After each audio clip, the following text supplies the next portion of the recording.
guys hear me okay? Can you hear me, yeah?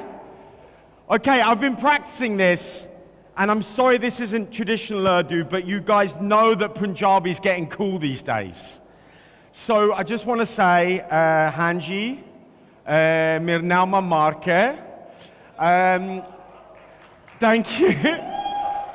And, you know, as I always say when I'm in London, if I meet a new person, I say, you know, and people don't expect this from a Chitta or Gura, but I always say, you know, Balbachar, Maldingar, Deradagar, Karbar, Sabtika, Abatika.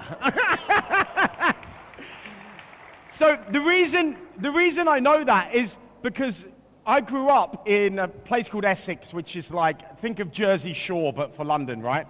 And my next door neighbor and my dear friend, Zulf, my mum was working all the time, and so I was looked after by his family, and they're from Lahore, right? So literally, when I was like 5 years old, probably the most thing I ever heard was my kind of adopted mum, essentially, saying, Acha chalo. Like literally, like it was constant. Like I grew up watching like Mr. India and like listening to Nusrat, and it was just an incredible thing. So for me to finally be here in Pakistan, honestly, I couldn't be. I was saying to you earlier, I couldn't be more excited. Thank you so much. So look, I've done the usual thing because I've got ADHD. I've put like 150 slides into this deck, right? There's no way in hell we're going to get through them all, right? But I will send this deck to anyone. Just hit me on LinkedIn. Just send me a message. I'd love to connect with you anyway, and I'll send you the deck, right? And let's see how far we get. So, okay, what is the title? Okay, that's good to know. All right, great. Let's see. All right. As I said at the beginning, huge respect to you guys. Honestly, I've only been here for 24 hours, but the level of hospitality, the level of intelligence, and most of all, the level of soul that I've had with every interaction that I've had. You know, and honestly, it kind of makes me feel like I'm not even sure I want to go back to London, to be honest with you. So, okay, so I promise this will be quick, but I think this is important. I want to prove a point. This is not an icebreaker, I promise you. Just turn to the person next to you, and I'll come and annoy my dear friend here, and just tell them, who are you when you are not at work, right? So when you're not at work, and what are you into? Like even just right now, right? You know, I've got ADHD, so I'm into different things all the time, right? But right now, what is really sparking your interest? What are you passionate about? What are you spending too much money, too much time on thinking about, right? So let's just do this for a couple of minutes. I'll come and speak to you. And I promise you something interesting will come out of this. All right, 1 minute. Let's go. Let's go. I already said, yeah, you go first. Man, you got energy. Oh, cheers, Okay, that was such a nice intro, man. Thank you. it was from the bottom of my Oh, heart. I love you, honestly. I got to host the last year's conference also. You're the fucking man. And I can tell you, people were actually sad you Oh, weren't there. dude, you're such a legend. You're such a legend. You really want an answer? Yeah. Okay. I think when I'm not at work, I'm a reluctant fundamentalist. I don't feel comfortable with the way the world is going right now. I agree with you. Everything's happening. I fucking agree And with I you. don't have answers for my kids. Yeah. They ask me questions, Yeah. and I feel like I need to take a side, and Yes. I'm scared of taking that side. Yes. It means Yes. telling some of my friends that it's not an argument anymore. Yeah. They're just wrong. Oh, you are fucking hell. I'm probably very similar to that. Yeah. And it's such a difficult situation, isn't it? Because the more things seem to spin out of control, the more we're like, we have to find a center. And you can't negotiate about that. You have to be like... The pendulum is swinging too far on either side. I agree. And us in the middle, Yeah. you know, if everyone on the right of us thinks Yeah. we're a leftist, Yeah. everyone on the left of us thinks we're a right-wing Yeah. nut job or some Yeah, kind, yeah, right? yeah. And it's just, Yeah. No, it's insane. it is, right? Yeah, I'm working on the US election right now. The nonsense that I'm hearing, I mean, it's terrible. I was speaking to David about it. Yeah. The nonsense that people believe in. It's like, 1 minute. yeah, let's do it. All right, guys, keep going. Another 20 seconds. Keep telling each other. What are you passionate about? Just tell the people around you.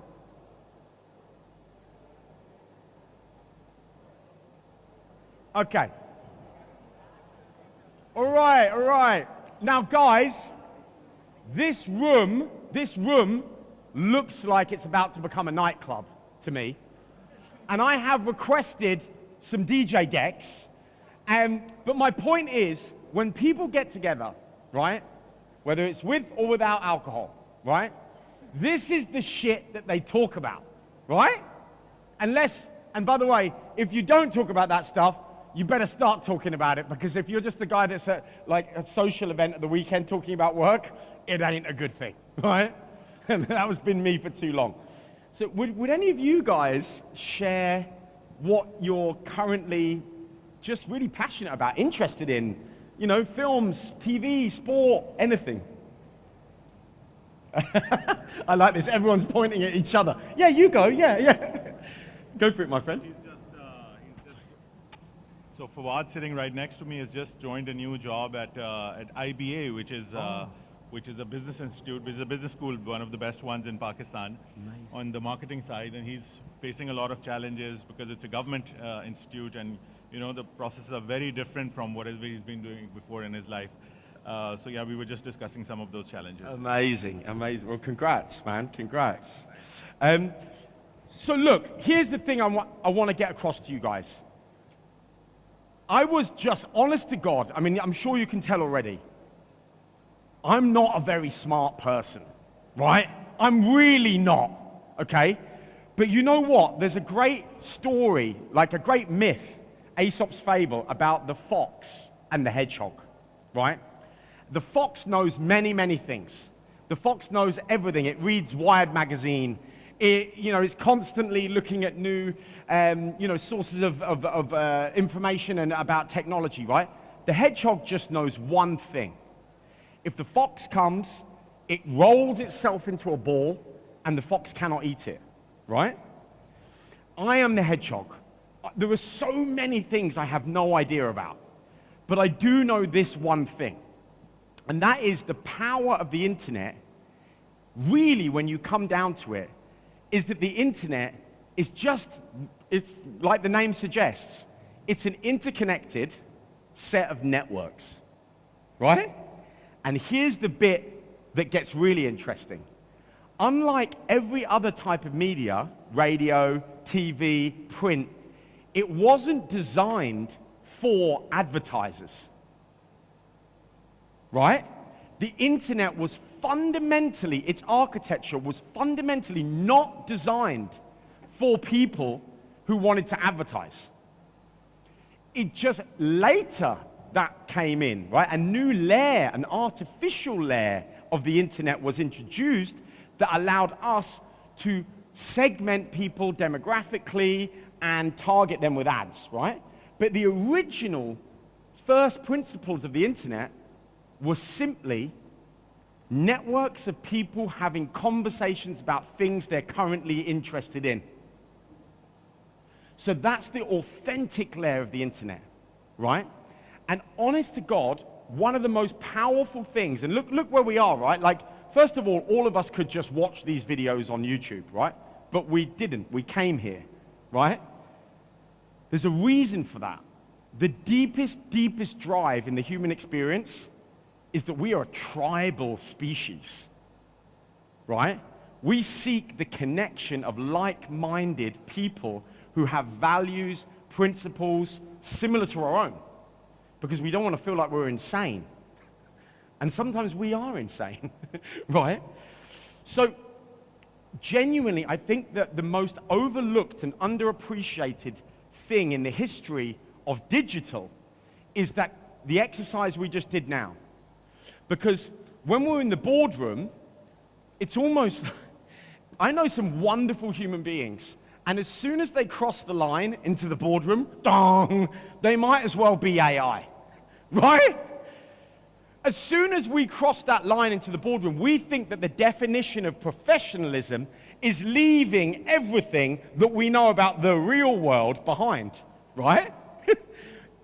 And honest to God, that is antithetical. That runs completely against the first principles of digital, which are, of course, the first principles of the internet, which is an interconnected set of networks about things that people are passionate about, not about all the stuff we talk about in the boardroom, right? So I was very lucky to be at the right place at the right time. I was at university trying to become a human rights lawyer because I've seen too many movies, and Facebook happened. And, you know, my brother and I, like, we didn't really have any friends, to be honest. And we'd never had a girlfriend. And what you tend to find with people who have never had a girlfriend and they don't have any friends is they are usually very, very good at digital, right? So we were very good at digital. And as Facebook happened, we started saying, well, we got to have some fun with this, right? So we started organizing these events. And it started small, like meet in the university quad, and everybody bring an iPod, and we're going to have a little rave until the police shut us down, right? Then it got bigger and bigger. And then one day I was sitting in a human rights lecture, and the police turned up, and they were like, are you Mark Adams? I was like, no. And they were like, yes, you are. You are running this Facebook group called London's Largest Water Fight, and it has 180,000 people saying they're going to attend this massive water fight, right? So we started realizing that if you had fun, if you didn't seek first to communicate at people, but that you sought to actually contribute to them, you could play the internet like a violin, right? And then we started just having more and more fun. So I hope you guys don't have this, right? But we have X Factor in the UK, right? And it's basically this guy who's like the definition of corporate greed called Simon Cowell. And he basically makes sure that every single year, the Christmas number one, which in the UK is a huge thing, like the song that's number one at Christmas is a huge thing. So for 4 years, the song on X Factor had gone on to be Christmas number one, right? So again, me and my brother were like, let's see what we can do about that. So we took a song from 10 years before, 15 years before, called Killing in the Name by Rage Against the Machine, which has 36 instances of the F word in it. And we got people to buy that single and put it to number one so that Simon Cowell and the X Factor couldn't have a fifth Christmas number one, right? Thank you. Remember, the first principle of the internet is also insurgency, right? And then we started having fun. So then Radiohead, one of my favorite bands of all time, came to us and they said, look, we have a record label, and this record label really we do not get along with, right? We want to release ourselves from that contract, and we want to release the album directly to our fans, right? We want to essentially go round the record label. So we were like, okay, interesting. So at this time, you know, you guys will remember this, LimeWire, Napster, you know, those eras, when you'd be like downloading something. Oh, I'm so naughty, I'm downloading the Dr. Dre album, right? And so we said, why don't we lean into that behavior? Why don't we tell the Radiohead fans, here's the album, you decide how much you want to pay for it. You can pay nothing, you can pay $100. It's a very interesting thing that happened. The album, even though everybody could have had it for free, grossed more than any Radiohead album had ever done before.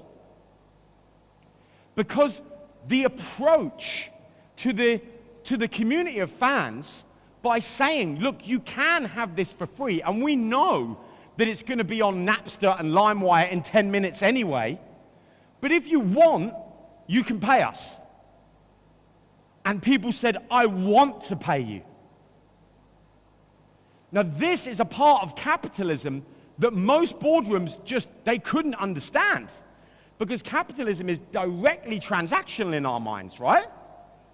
Capitalism has to be transactional. It's about extraction, isn't it? Right? We sit in a room with really intelligent people and really intelligent partners, and we say, how can we extract? How can we extract? But look what happens when you don't do that. Look what happens when you turn around and say, how can we contribute? You wouldn't believe the equity and the pent-up energy that you release in the system.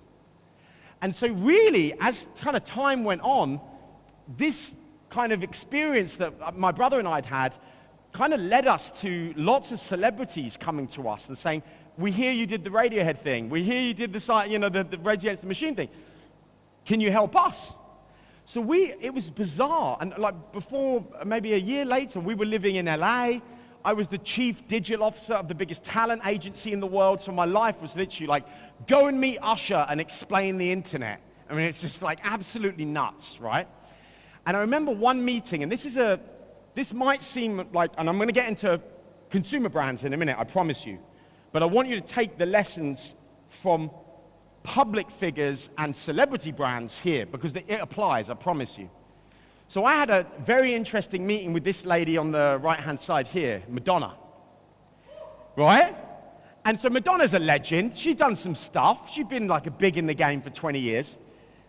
And I went and I explained the internet is an interconnected set of networks. Imagine these tables are all networks. Each of these networks has a certain gravity, it has a certain density of nodes, has a certain conductivity of content, has a certain velocity growth rate, which means some of these tables are growing and some of them are shrinking, some of them are merging, right?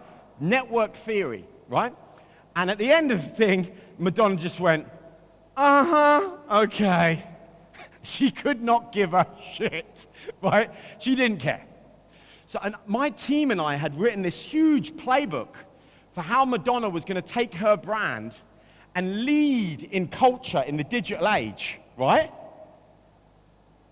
She was not interested at all. So I did what I always do when I've got a good idea. I went and sold it to the competitor, right? So I went straight from New York to LA, had a meeting with Lady Gaga and said, look, I was honest. I said, we wrote this playbook for Madonna, but we think your equity is similar enough that with a few tweaks, you could take this playbook, and the difference is you will then go and lead in culture. So, how did it end up? And I love telling this bit of the story. 3 years later, Lady Gaga had 500 million fans across all the social platforms. Madonna had a Facebook page run by this gay guy in Brazil who wouldn't give it back, right? Right? And Coachella was announced, and both of them were playing on the same lineup. And Lady Gaga headlined, and Madonna was support. Now that is a story about market share, okay? That's a story about taking market share based on the unique equity that you have. And the biggest mistake that we make with brands, consumer brands, is we think the Warren Buffett thing, which is that equity, or brand, is a moat, right? It means that it's difficult for someone else to attack your castle. Equity and brand is not a moat. It's an offensive advantage, not a defensive one. It's not about sitting in your castle and protecting it. It's about going out into the world and slaying dragons and taking land, right? I'm not saying Madonna is a dragon, although she is. Right, so then I got the opportunity to go and work for a sitting president, right? So literally it was Barack Obama, and I had a mutual connection, and I ended up on that team. And I went into the room, and I was very surprised, because I'd come from Hollywood, and in Hollywood, nobody talks about demographics. It's obvious, right? You don't say like, oh, we're going to release this new Star Wars film, who are we going after? Oh, 21 to 27-year-old males. That doesn't make any sense, right? You never do that. So when I went into the world of politics, I heard everyone saying, 26 to 28-year-old females in these states. And I was like, guys, what? This is not strategically useful. We need to start defining our audience the way the internet naturally segments them. Not the way that the advertising layer, the artificial layer of the internet, pretends to segment them, because that's the only way that media buyers know how to buy, right? So we started creating all these groups, pet lovers for Obama, cyclists for Obama, NFL lovers for Obama. And these things absolutely exploded. This was the Pet Lovers for Obama group, right? And this post was Bo the dog, which sadly died last year. And the caption was, "Please don't make me leave my home," right? Now this at the time was the biggest post in the history of social media. So what seems niche, right? You say, can you imagine a bunch of political strategists saying, do you know what, man? Listen, Mark, with respect, this is the big game now. We talk about demographics here, okay? We need scale, we need mass. I'm like, yeah, bro, you're fucking not digital then. It's as simple as that. It doesn't matter if your title is Chief Digital Officer. If you don't understand the first principle of the internet is that they're an interconnected set of cultural networks that are not demographic, you're not digital. Brutal, but true. So, after all of that, I kind of got to this point where I was like, where does demographics take us, really? I mean, honestly, right? And if you're crazy enough to read, McKinsey and Bain reports, and you're going to end up in this very confused world about different demographics, right? So Gen Z, they're this, but they're that. They're this, but they're that, right? And by the way, you don't need to be like a philosophy professor to know that if two things are equally true, that's a paradox, and it means that nothing can be gained, right? If somebody is both happy and sad at the same time, that's not an insight, right? So Gen Z and millennials, they hate social media, but they adore it. They hate brands, but they queue for hours for brands. They are skeptical, but they buy NFTs and love astrology, right? So you kind of end up in this thing of look, our job is to be truffle pigs for insight, yeah? How useful is trying to extract an insight from a demographic segment, really? Is it useful? No. Because being born in a random 16-year birth window doesn't actually give anyone any unity with anyone else. Imagine I'm 41. Imagine if I was like, yo, dude, how you doing? Yeah, man, how old are you? 41. Oh my God, man, me too. People would be like, this is weird, right? That's not the level on which cohorts connect. That's just not it. So what I'm trying to do here is atrophy. I'm trying to wear down your definition of scale and build up my definition of niche to make you realize that niche is scale on the internet. And that is the game changer. Because you can see where this goes, right? Now this is group cohesion.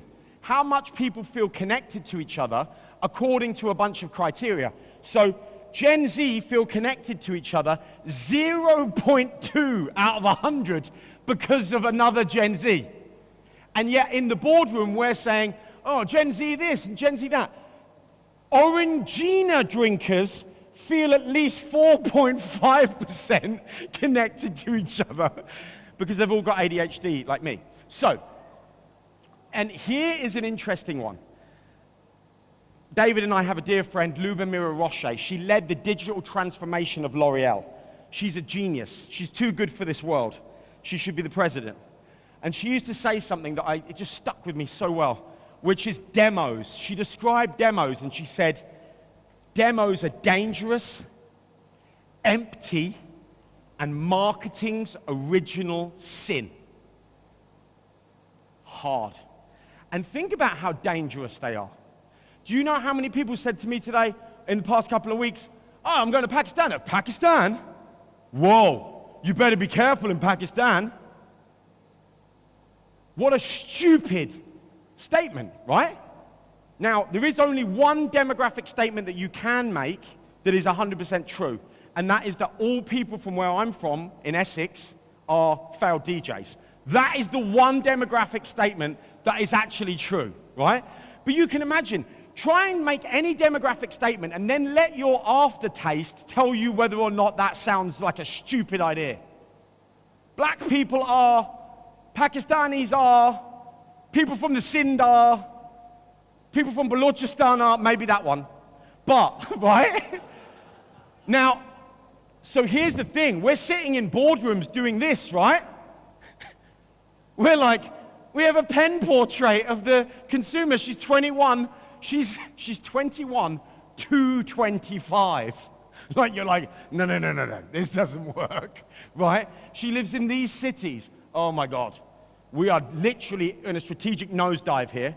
Somebody's gonna have to like do ayahuasca to pull this out creatively, right? So these two men are the same age, Elton John and Donald Trump. They're the same age, they have the same number of children, they're both high net worth individuals living in New York. Good luck speaking to them equally, right? So you can see where this goes. It just becomes absurd. And it's the biggest taboo in the boardroom because we all go back to work and go, right, let's set some strategy. Okay, let's build some insight. What's the segment? So you're building a strategy based on an insight that's based on a segment, and the segment itself is a total fucking joke, right? And this is where it leads, right? So Harvard, a pretty respected institution, but their marketing isn't quite as good. So this is Harvard. Look to the future. This woman is walking towards an oncoming train, right? And this here is a P&G ad, and you know, you can tell this woman, she literally looks like she's died, like her neck is completely broken, right? Whereas this man is very much alive, right? He is very much alive. And then my personal favorite in the US, in California, after COVID, they created this character called Sussy, right? Sussy was about trying to convince kids to have the COVID jab and not be afraid of it, right? So he's supposed to be a drop of water or like a drop of the COVID jab that goes inside and helps you, right? But unfortunately, after a while of sending Sussy into hundreds of schools, someone realized that Sussy is in the fucking Ku Klux Klan. Right? So this is the absurdity. Look, we're truffle pigs for insight. We ain't gonna get a truffle like that. So what do? This is what we gotta stop, right? It's like, this is my consumers. We've got this weird, like, oh God. And like my final thing on this is, honestly, I promise you, you would probably be better off opening up an astrology book and defining your segment as saying, they're a Sagittarius, right? At least that might have some cohesion, right? That's how absurd it is, and I'm actually not joking. So, how do we get around this? I'm gonna skip this because it's too long and it's too blah, blah, blah. So, remember I said to you at the beginning, we're a tribal species. I was watching this film on a flight recently, and it's an old film. It's fascinating. The story is, it's the Wild West. Still the Wild West in America, by the way. And John Wayne is a cowboy. And they live on this ranch. And he has a niece, a young girl who's his niece, his brother's daughter. And one day, the Native American Indians come through, and they burn the house down while everyone's out, and they take the daughter, right? And so the whole film is him searching to get her back, right? It's standard like Liam Neeson Taken business, right? Except this is so much cleverer than that, because at the very end, they find her and they see her in the village with the Native Americans, right? And they run down and they're like, they manage to, get her in a tent on her own and say, we've come to save you. We're going back. Don't worry. Let's go back to the prairie where we were. And she says, no way am I going back. I want to stay here. Because this is a place where people have soul. This is a place where people look after each other. This is a place of community.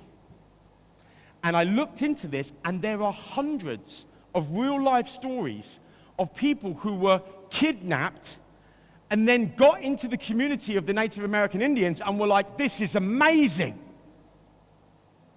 Because the deepest need, the most undernourished and unmet need in the world right now is community, right?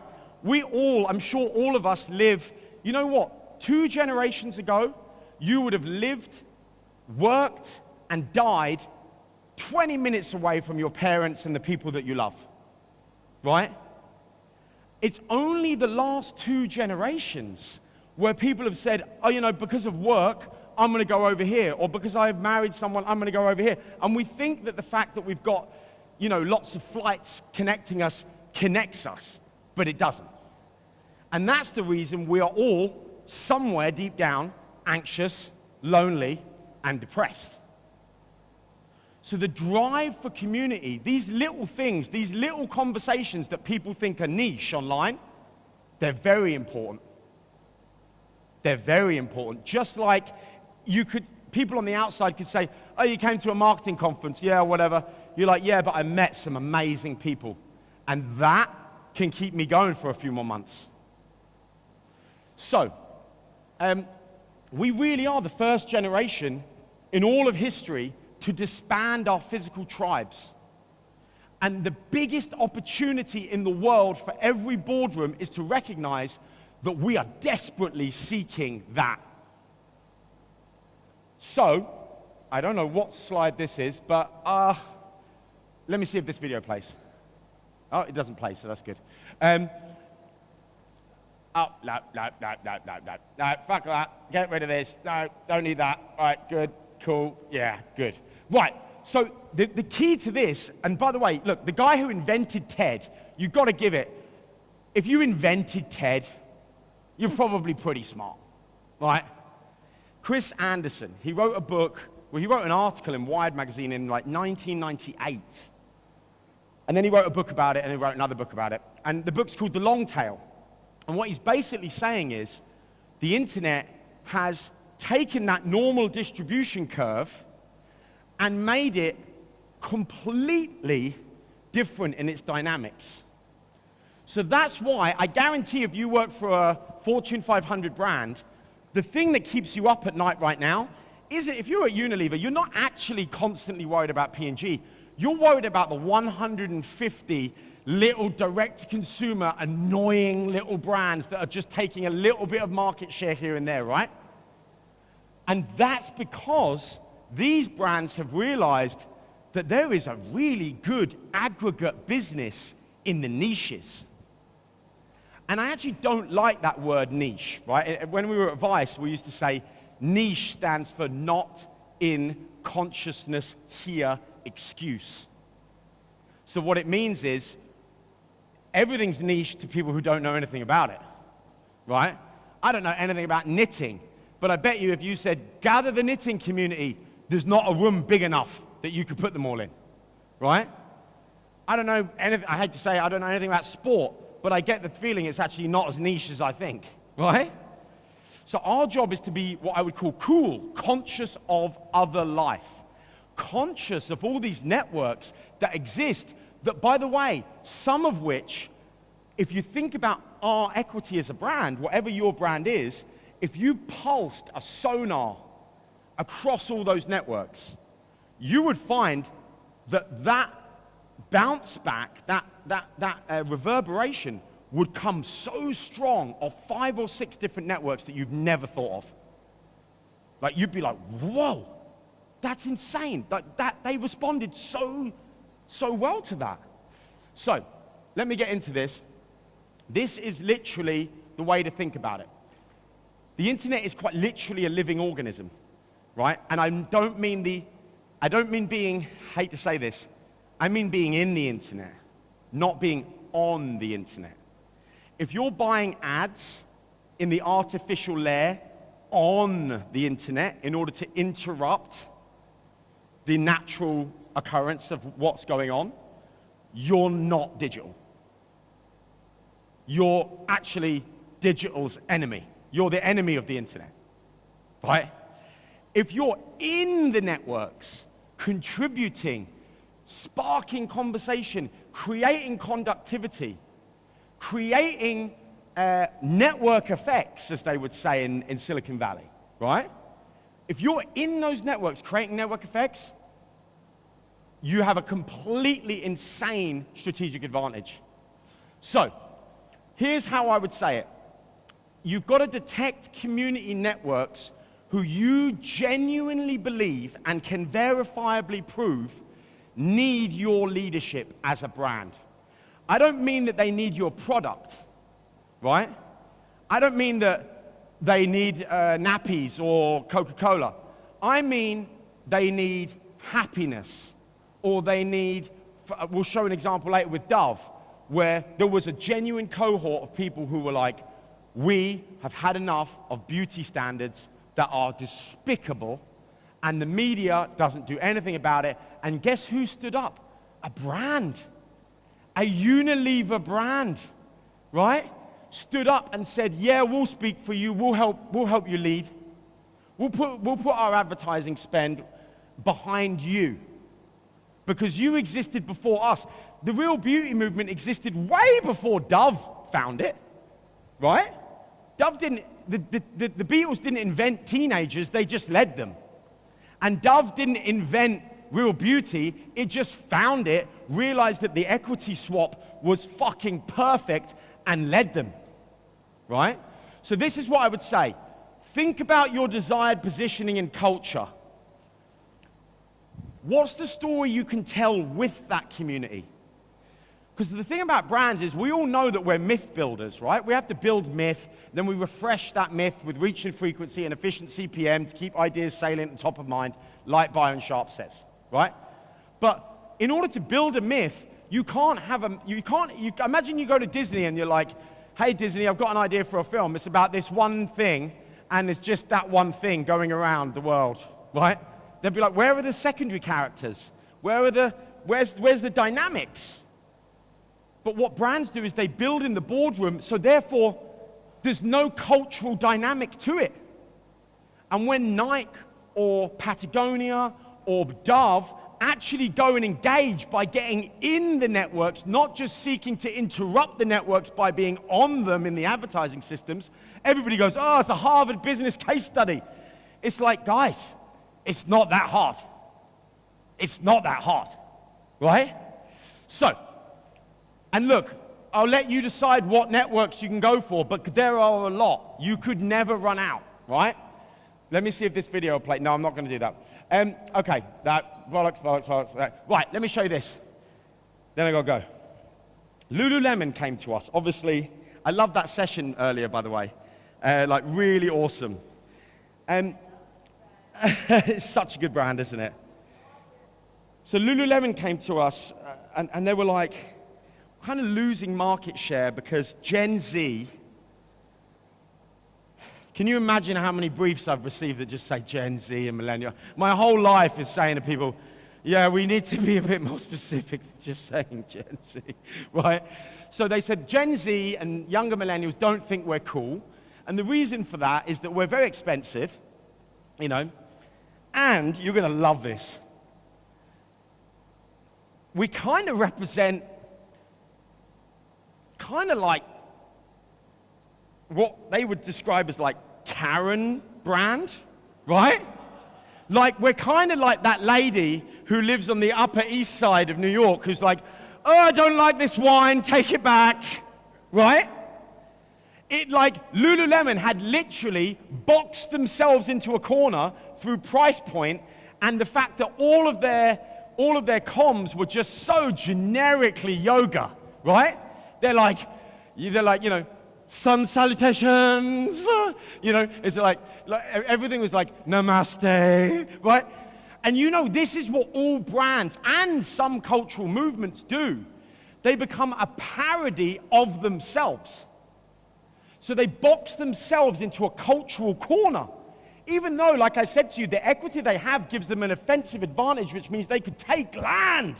But they don't want to do that. They want to stick to And so they go backwards into this corner, and then they're just there, just going like, yeah, downward facing dog, right? So they boxed themselves into this cultural corner, and younger people were like, yeah, that's not cool. So they're not called Gen Z, growth's flatlining. We're speaking to our loyalists every day, but we're not recruiting beyond them. It's the classic Byron Sharp stuff, right? Can you help us position to attract new growth? Every single brief is the same brief. Every brief in the world that I've ever seen is this. That's it, right? So the question is not how are we going to blast loads and loads of paid media onto the internet so that we can try and interrupt the internet as much as we possibly can and get enough salience that we'll get new growth. That is not a strategy. And if that is anybody's strategy that you work with, get a new job or take them on and take their job, right? The strategy is, what are the real naturally occurring networks that actually really do exist? They're not a figment of some segmentation psychosis, right? They are real. They have network properties. You can prove them mathematically. They have density, conductivity, virality, velocity growth, etc., etc. All the network effects. There are 13 different network effects, right?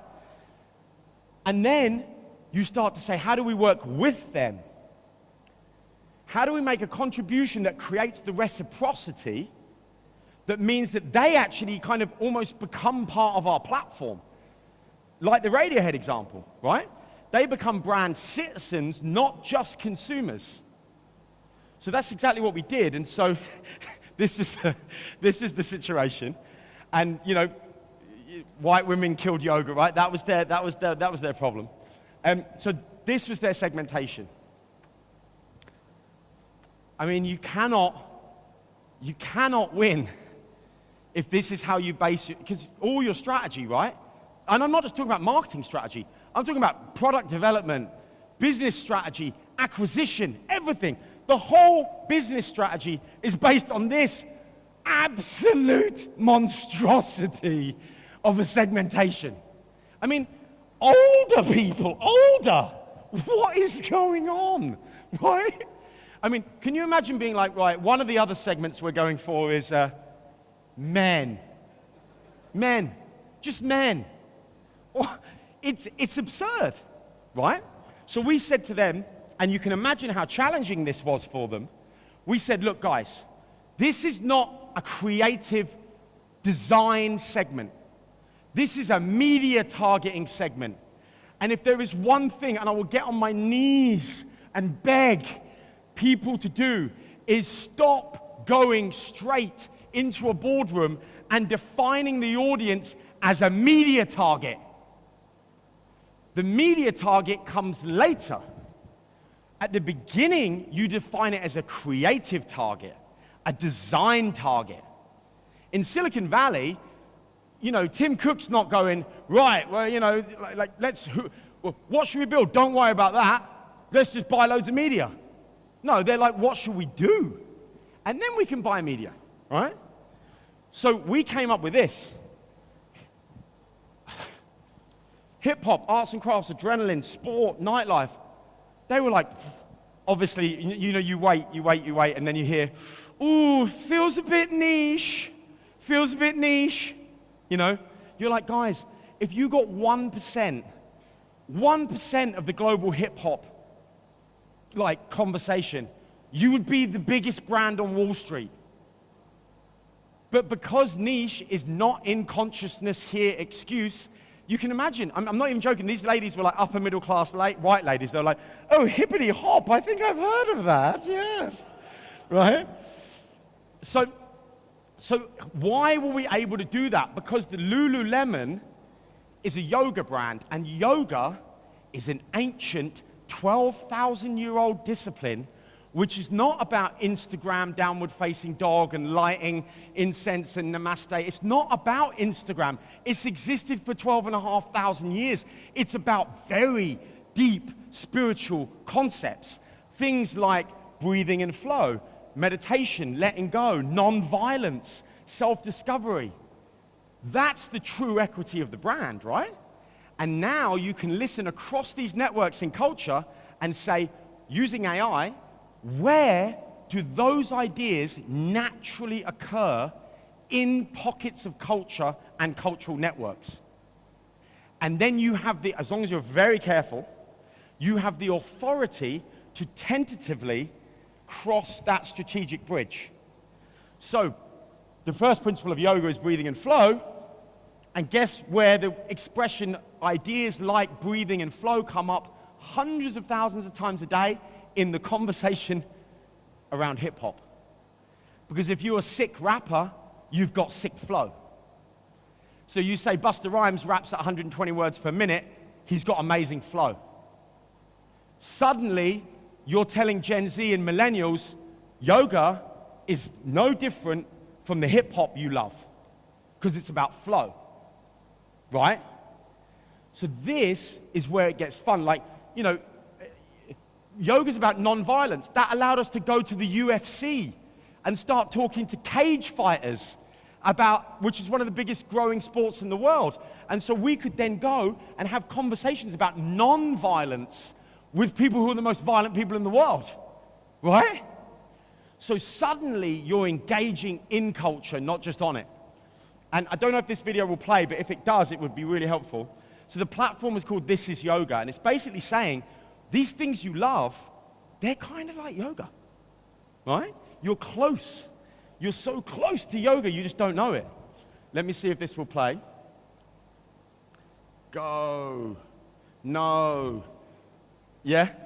All right, don't worry. I'll keep going, so this is cool, right? So this is in the UK where I live, near where I live.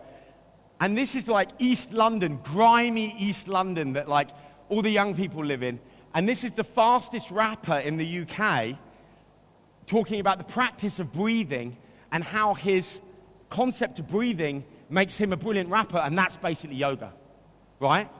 So we had a lot of fun with that, and more importantly, the brand absolutely, it grew, right? Of course. So I'm going to skip all this, and then I want to show you one cool thing. Right, community leadership is about service. I've only got 5 minutes left, so. Community leadership is about thinking about service. How can we identify a network, and then not just identify them, identify their unmet need, right? And the bigger the unmet need, the bigger the business opportunity for us, right? This is modern business strategy as far as I'm concerned. So your job as a brand is to take the equity, the unique equity that you have, and to deploy it in that network to change something for the better. And honestly, it can be the smallest thing. It just has to be something that's worth discussing in real life. And then you can take that, turn it into content or advertising, and tell the rest of the world in your media channels what you did. But there's no story if you just jump straight to communication without contribution first. Do you see what I mean? Imagine it's like, hey, I've got a great story for you. This guy, he did a really, no, he didn't do anything actually, but you're like, you just wasted my time, right? It's got to be a story about something, and the way you build a story about something is you change something, right? So with this example, Smirnoff came to us, they were like, we're trying to go after young women. We did a piece of segmentation that showed that young women are getting into electronic music, DJing. But the problem was that although 56% of the audience at these nightclubs and these festivals were female, less than 2% of the DJs on stage were female. So it was easy. We just got Smirnoff to turn around, and they told every festival and every nightclub that they were sponsoring, which was well over 100, make the lineups on one day of the month or one day of the festival 50-50 male-female DJs, or we'll pull our sponsorship. Right? Now, I don't need to tell you that we then turned that into a big cultural conversation and worked with media partners and built content and got a great director in to do it and da-da-da-da, right? It was already big news before we'd done any of that, because for once, we had gone into a network, and instead of just badging and borrowing equity from it, we had done something with a contribution. So, and this led, as network effects often do, to a network effect where loads of other brands started saying, oh yeah, we should do that. So the big festivals started saying, we're going to do that. You're absolutely right, Smirnoff. That's the correct thing to do, et cetera, et cetera, et cetera. And then we created an algorithm on Spotify where you could make any track, any playlist on Spotify, 50-50 male-female artists. And this is not a Spotify integration on the paid version, on the unpaid version. This is a activation behind the paywall, right? So, and all of it's based on Smirnoff's core equity, which is equalization. Because when you triple distill a vodka, it's called equalization. So again, you have to always be really robust about what you can do. You can't just run and help all these networks. You have to find the right one, the one where your equity does the most important job, and then you have a story worth telling. So, every single one of these networks is desperately, desperately needing help with something. I promise you. And if you don't believe me, open a newspaper, right? Like, there's not a network on the planet right now that doesn't need help. And the problem that we have is we go into the boardroom with such an extractive mindset, we don't have time for the compassion that it takes to think about contributing before we extract. And so quite literally, the most gracious and the most merciful brands will build the best stories. And then they can take their media plans and blow that story out well beyond the niche of that original network that they contributed to, right? It doesn't mean, you know, like Nike, I'm not black, I'm sure you can tell, but Nike did the thing with Colin Kaepernick, right? They sponsored an athlete that had been removed from the NFL, right? Now, I'm not black, but I still like the fact that Nike did that. You don't have to be in the network to appreciate that the brand contributed and did something in culture, right? And this is where we get it wrong. We go, oh, well, no, it's too niche. No, you start niche, so it's a left hook, and the left hook is contribution to a real network. Then it's a right uppercut, which is media, every single potential buyer of the category, right? So, anyway, hopefully this will play. It's not going to play. Okay, no videos. And final thing I want to show you, and then I've got to go. So P&G came to us. Gillette was kind of tanking. And it was all about repositioning Gillette to be a bit more modern masculine, let's say. A bit less alpha, a bit less fighter pilot, you know. And so, you know, just to show you, like, there are really networks for everything, right? You could never run out of these networks. There are so many, right? And for Gillette, we found this one, Caregivers United, which is a network of male caregivers, men who look after loved ones who aren't well, mothers, daughters, wives, kids. And they meet together, they're global, and so we connected with them, with Gillette, and united the caregiver networks around the world of men. Because in that, can you see how that in itself is a story, right? Suddenly PR and news, people are actually interested in that. It's not just another piece of creative that was invented by somebody, you know, it's actually real. So Gillette are working with male caregivers around the world. And I really hope this video plays. Let's see. Oh, damn. Okay. Yes, it's playing. It's playing. Really would love to show you this video. Oh, damn. Oh, okay, no worries. So anyway, that was a nice video, but I'll send it to you in the deck. But this was the event that we ran. So we did these events all over the world. And it was getting caregivers together. Now, it started off as men, right? But then women were like, I'm a caregiver, I want to come to these events. We started booking artists. This became huge. And so Gillette was suddenly actually living the equity shift that it wanted to see, right? So every brand wants to reposition, but it wants to reposition with a new logo and a new image and it's all superficial. The repositioning you're looking for is a cultural repositioning. It's not a shelf repositioning, yeah? So, and just finally, like, there are so many big brands out there, and all of them, if you get a brief from one of these brands, they don't talk about demographics. They say, we know that our media agencies are going to buy to all potential buyers of the category. Absolutely, right? That's what media agencies do. That's why we employ them, because they can buy efficiently.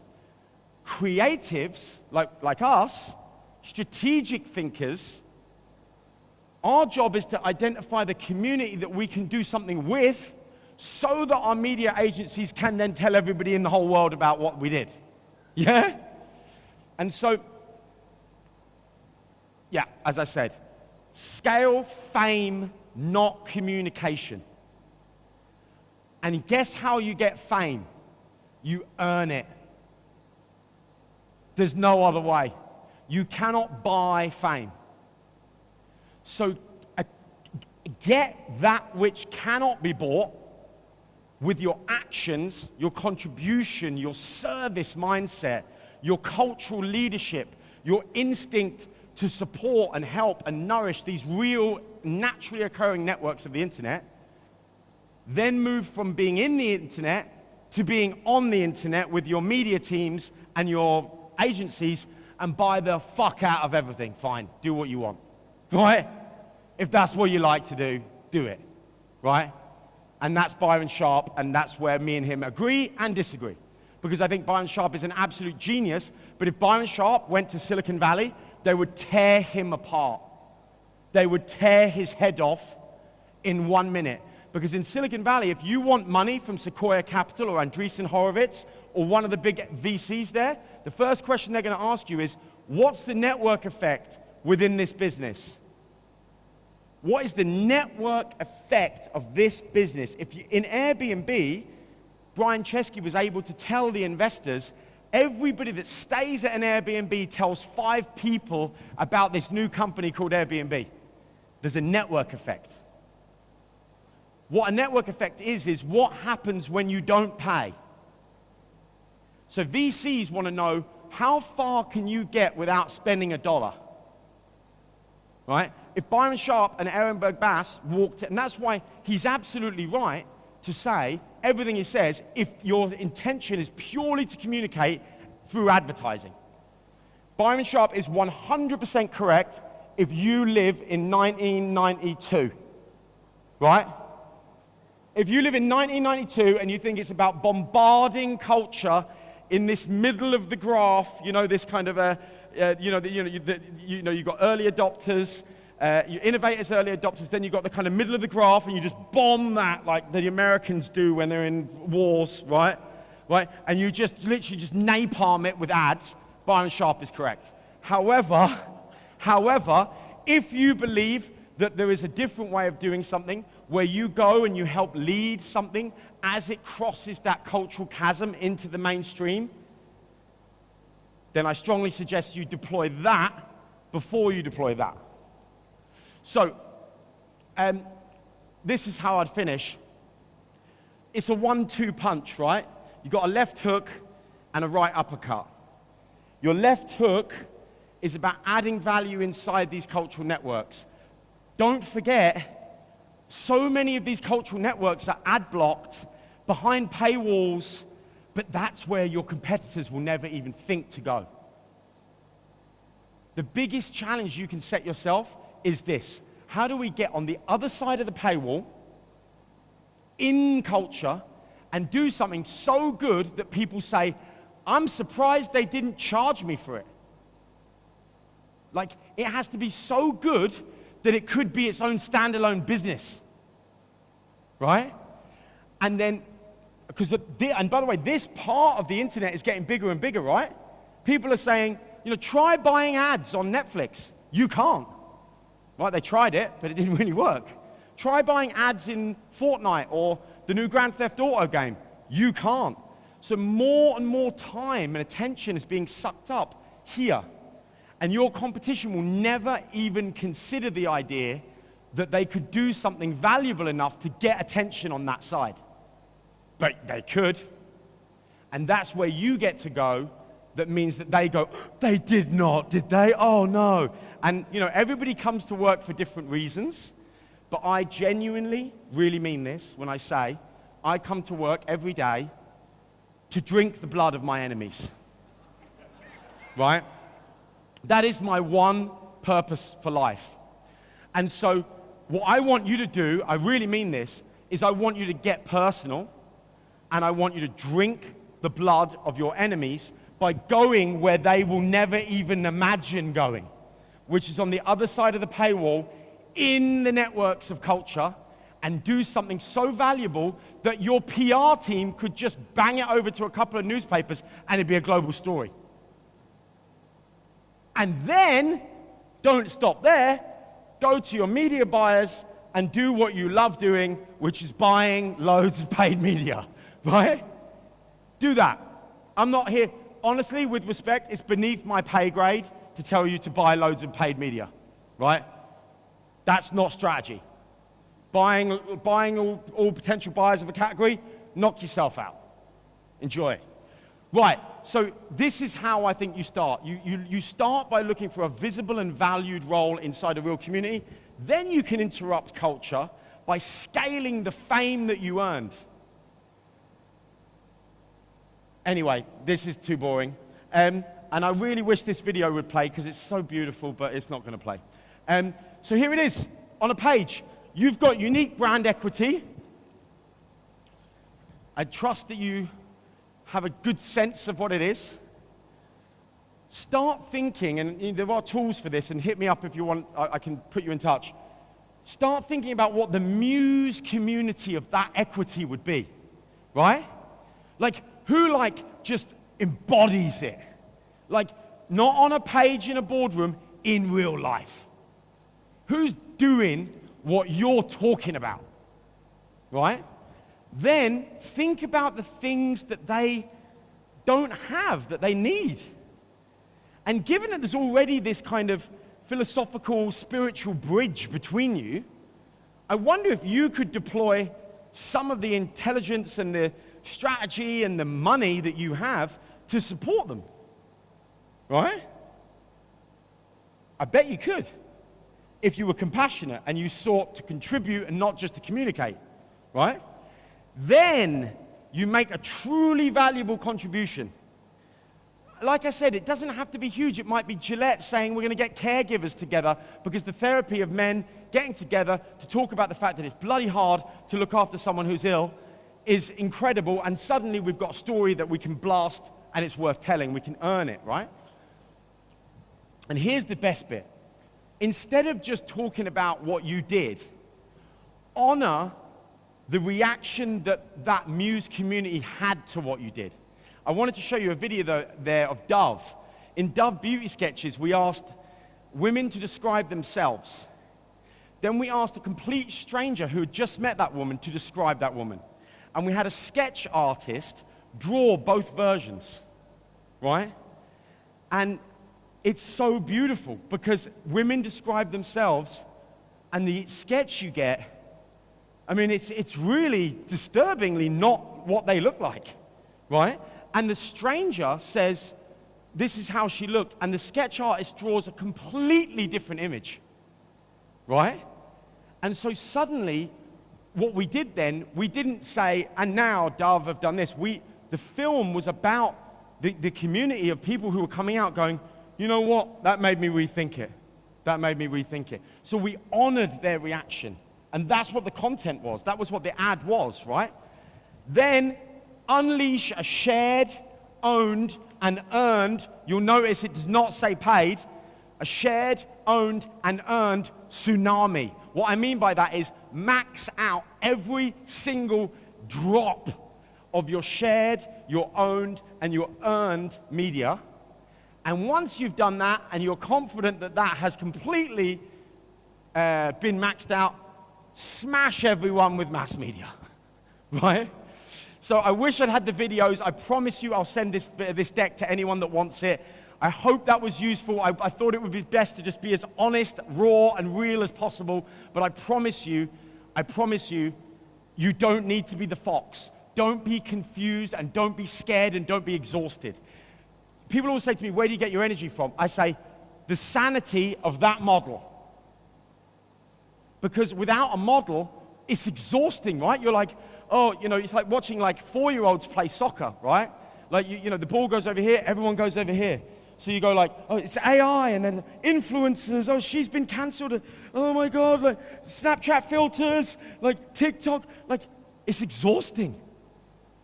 The sanity is just turning around and saying, do you know what we do all day? We do this.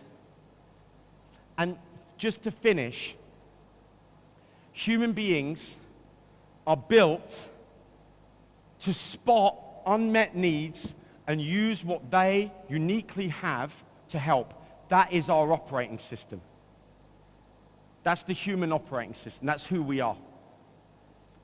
That's why your mum and your dad do what they do, and your kids do what they do, and that's what we value. That is what virtue is in each other. And that's what we just need to do that. It's the most natural thing in the world, but we overthink it so much, right? And I promise you, the final thing I'll say is, it's a terrible thing where the more you care about something, the more exhausted it makes you. And I feel like every marketer I ever speak to is actually on the inside just exhausted. They're exhausted. And you know why that is? Because they're coming to work every day with the intention to extract. And that intention is exhausting. Because you're constantly trying to be the fox, trying to think, how can you fox your way to more extraction? Whereas it's there in the Quran, it's there in the Bible, it's there in every single spiritual system. Don't do that. Give first. Watch what happens. You will extract so much more. And it will be so natural and reciprocal. So I just wanted to finish with that. I cannot thank you enough. Oh, that's not going to play. Huge respect to you guys. Honestly, absolutely appreciate it so much. Thank you, thank you, thank you, thank you.